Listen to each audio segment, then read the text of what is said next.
this dude Fabrizio Romano just can't stand going a day without talking about Marcus Rashford and how he's not in the team for Man U. Once again, he was not in the team. Not a shocker to anyone who's a Man United fan because of what we've heard before. He's not applying himself in training, all that sort of thing. But this week, there were some big waves with Ruben Amorim's comments after the game, essentially saying he would put in his goalkeeping coach before putting in Rashford. Or more specifically, he said any player who wasn't giving their maximum effort in training and in their lifestyle and in their commitment to the team. Visibly, we've seen Rashford hasn't had the commitment. A few weeks ago, he said he wanted a new challenge, and that usually means going to another team, playing in another league.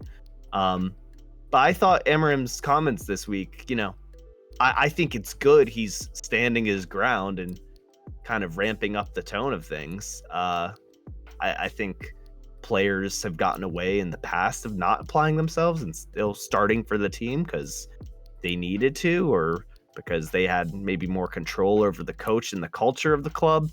But I'm just curious what you think so far, if this is a bad move for Amorim, what this means for Rashford, that sort of thing.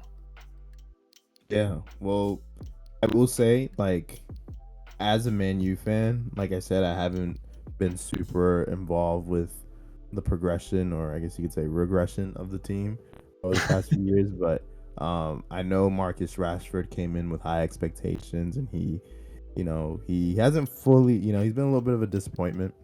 But this, as an adamant NBA fan, it's funny because it very much so reminded me of the current Miami Heat Jimmy Butler saga, which seems to be on a similar trajectory. This player that came into this team, Jimmy came in towards what appeared to be the tail end of his career, but regardless had high success with the team.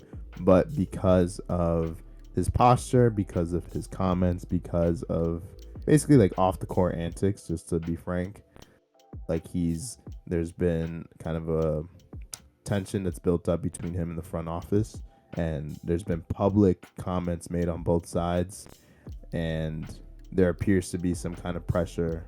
Not appear in the Miami Heat. There's definitely pressure for the front office to get rid of Jimmy before the trade deadline in February. So I see this current drama with Marcus Rashford, and I'm like, man, that's a very similar situation going on. You got a star player who does not seem to see eye to eye with the team, with the coach, with the administration, and it looks like there's going to be a very big move coming very soon. So as a fan, I'm not mad at it. I'm honestly just more curious, and I'm excited to see what comes from this. Yeah, I wouldn't say I'm mad about it at all. I think it's kind of just a natural separation that needs to happen, and to be honest, I think it's more of a media issue of them keep asking and bringing this up every game. It's like, if a player's not starting, it's pretty obvious why they're not starting. If they're not on the bench, it's pretty obvious why. Why do we have to keep asking this all the time? We already have the rumors of Rashford maybe going to Barca if they stop being broke and get some money up. I think the other team, what was the other team he was maybe going to go to? AC Milan was rumored at some point. So he might have options. The window ends at the end of January, so we'll see. But I think it's something that needs to happen. Rashford, unfortunately, hasn't worked out. We have other players who are just doing better. And unfortunately, I think things just need to come to an end. Yeah, I think it's fair. Honestly, the English media are just annoying, so I can understand why they're just spamming the same questions, and Amorim's like, bro, just fed up probably. But I think, yeah, Rashford, he's got to go. He will be going, it seems like. Whether or not they get it done in time, I'm sure there's been a bunch of talks happening. I know they're also looking, we talked about this last week, they're also looking at potentially our Garnacho sale and losing two players on the left at the same time. I know Rashford's not playing anyway, so you're not really having that big a loss, but that would be kind of rough if they don't bring anyone in. But then at the same time, though, as two academy players, that's a lot of profit, in theory. So I think Rashford out is a win-win, honestly. For United, you get that out of the dressing room, you move forward, hopefully bring in someone else, and Maybe Pogba, if you've seen the latest. Looking at bringing Pogba back. Pogba might be back on the table. That would be interesting, honestly. That would be very interesting, especially in this system. But yeah, I think it's a win-win for sure. And I think if Rashford, especially, like he said, he wants a new challenge. He should want to be out of United, go somewhere else. Yeah. Test your skills somewhere else. If you really want a challenge, bro, go to Southampton. Like, come on, bro. But in general, I think it's the right move for all parties involved. Yeah, I think, it's just that time. I support Rashford and, whatever he goes on to do. I'm glad he's been handling this in a mature way too.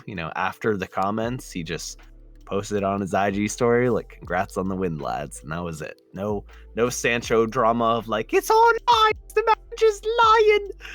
So we don't have to deal with any of that. You just can't help.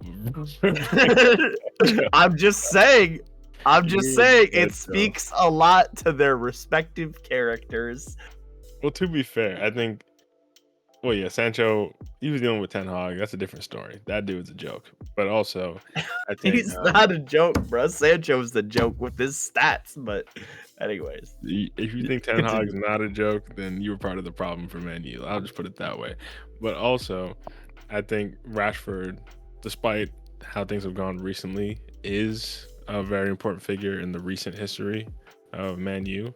Mm-hmm. So I think he deserves a level of respect from the organization and from the fans. I'll never forget that night in Paris, man. That night in Paris.